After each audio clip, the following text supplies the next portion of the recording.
Assalamualaikum warahmatullahi wabarakatuh. Salam sejahtera buat kita semua. Di sini saya akan presentase mengenai ujian tengah semester Universitas Pancasakti Bekasi. Ini salah satu mata pelajaran perbankan dengan dosen pengampu Bapak Sugeng Prayetno. Sebelumnya nama saya Rija Ramadan, mahasiswa Universitas Pancasakti Bekasi, Prodi Manajemen dengan NIM 28924500070. Ini salah satu mata kuliah yang akan diadakan UTS, yaitu manajemen perbankan. Yang pertama itu pengertian manajemen perbankan. Adalah manajemen perbankan merupakan suatu ilmu yang membahas tentang bagaimana suatu lembaga perbankan dan dengan mempergunakan ilmu dan seni untuk mengelola organisasinya dengan melibatkan berbagai pihak, baik pihak internal dan eksternal yang semuanya dilakukan guna mencapai tujuan organisasi.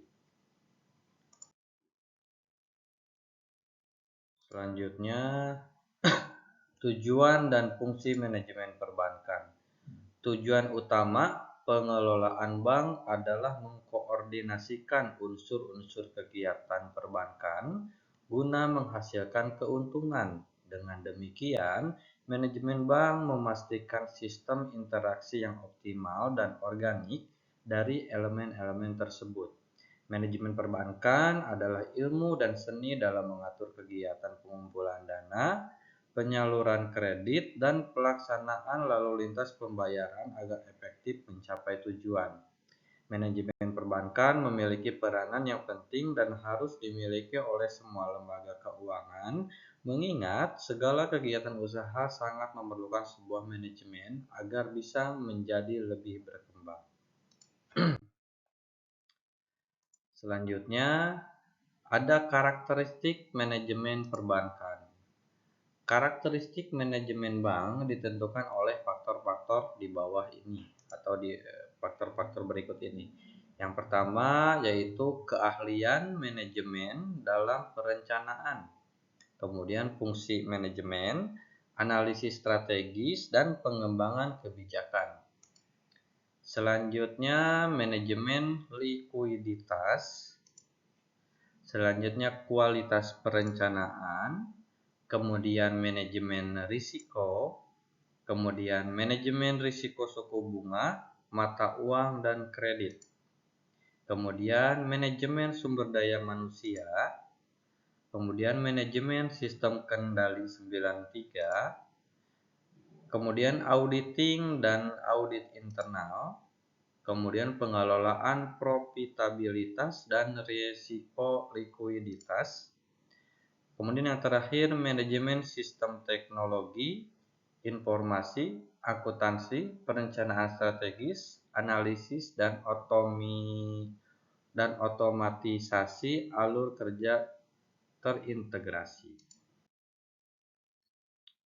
Baik, kita lanjut ke slide berikutnya. Ada yang namanya peran manajer bank. Ya, seorang manajer bank membahas tren yang mempengaruhi seluruh jasa keuangan dan industri terkait. Yang pertama, dia menguraikan bagaimana perilaku bank berubah. Kemudian, seorang manajer bank menilai dampak perubahan terhadap manajemen risiko bank. Selanjutnya, seorang manajer bank menyadari kebutuhan untuk mengkoordinasikan prosedur manajemen risiko dengan sistem keuangan internasional yang selalu berubah. Selanjutnya, dia menilai hubungan antara kecukupan modal dan kinerja bank. Kemudian, peran dari manajer bank yaitu seorang manajer bank membahas bagaimana risiko suku bunga dapat dihindari dan menggunakan aktivitas pelindung nilai melalui penggunaan derivatif keuangan. Kemudian, Peran dari manajer bank menganalisis bagaimana biaya dan bauran pendanaan, pentingnya manajemen bank saat memberikan pinjaman dan membuat keputusan investasi. Itu kita lanjut ke slide berikutnya. Ada yang namanya prinsip dan sistem manajemen perbankan. Ini pengertian dari prinsip dan sistem manajemen perbankan, yaitu perbankan di Indonesia tidak akan lepas dari ilmu manajemen perbankan. Nah, mengapa? Dalam dunia perbankan, semua harus diatur dengan baik. Tidak boleh ada satupun kegiatan dalam perbankan yang tidak ada aturannya. Manajemen dibutuhkan dalam semua kegiatan di perbankan. Bagaimana perusahaan perbankan bisa mendapatkan keuntungan? Saya ulang ya. Bagaimana perusahaan perbankan bisa mendapatkan keuntungan tanpa adanya manajemen yang baik? Nah, ini jadi sebuah pertanyaan ya. Hal inilah yang menjadi dasar kuat mengapa setiap bank di Indonesia harus memiliki manajemen perbankan yang baik jika mereka ingin mendapatkan income yang besar. Nah, apa sih manajemen perbankan? Jadi pertanyaan kedua, jika kita datang di bank dan mendapatkan pelayanan terbaik dari para karyawan dan karyawati di sana, hal ini termasuk bagian dari manajemen perbankan. Oke. Manajemen perbankan merupakan ilmu yang mengatur bagaimana perbankan melakukan kegiatan operasionalnya, baik dalam hal penyaluran kredit kepada masyarakat dan juga mengatur bagaimana lalu lintas pembayaran agar tetap efektif dan efisien. Seperti itu ya teman-teman. Selanjutnya ada struktur organisasi bank. Ya, adalah manajemen perbankan memiliki peranan yang penting dan harus dimiliki oleh semua lembaga keuangan. Mengingat segala kegiatan usaha sangat memerlukan sebuah manajemen agar bisa menjadi lebih berkembang. Bahkan pengetahuan mengenai manajemen dalam usaha bank juga tidak hanya diketahui oleh karyawan dan pimpinan bank dan masyarakat khususnya nasabah. Unsur yang terkandung dalam struktur organisasi bank tidak jauh berbeda dengan yang terdapat pada organisasi bisnis lainnya, karena sebuah bank pada prinsipnya juga merupakan sebuah organisasi yang dijalankan dengan mengedepankan dua konsep dasar, yaitu konsep profit dan continuity atau prinsip berkelanjutan.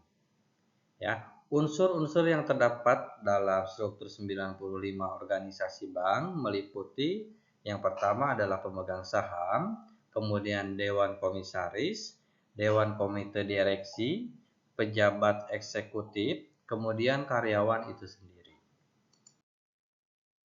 Selanjutnya, oke, itu menjadi slide terakhir ya teman-teman dari materi pembahasan kali ini. Semoga apa yang disampaikan dapat diterima dengan baik, dapat menjadi pengetahuan atau ilmu tambahan bagi teman-teman semua. Di sini mohon maaf jika ada salah-salah kata atau salah pengucapan ataupun penyampaian yang kurang jelas dari saya.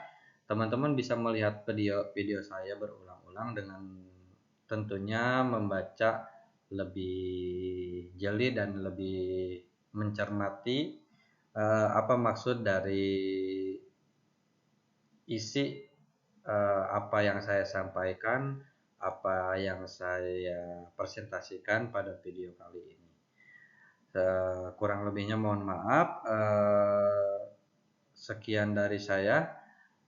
Terima kasih atas dukungannya. Terima kasih kepada Bapak dosen. Sehat selalu untuk kita semua. Sukses selalu untuk kita semua. Assalamualaikum warahmatullahi wabarakatuh.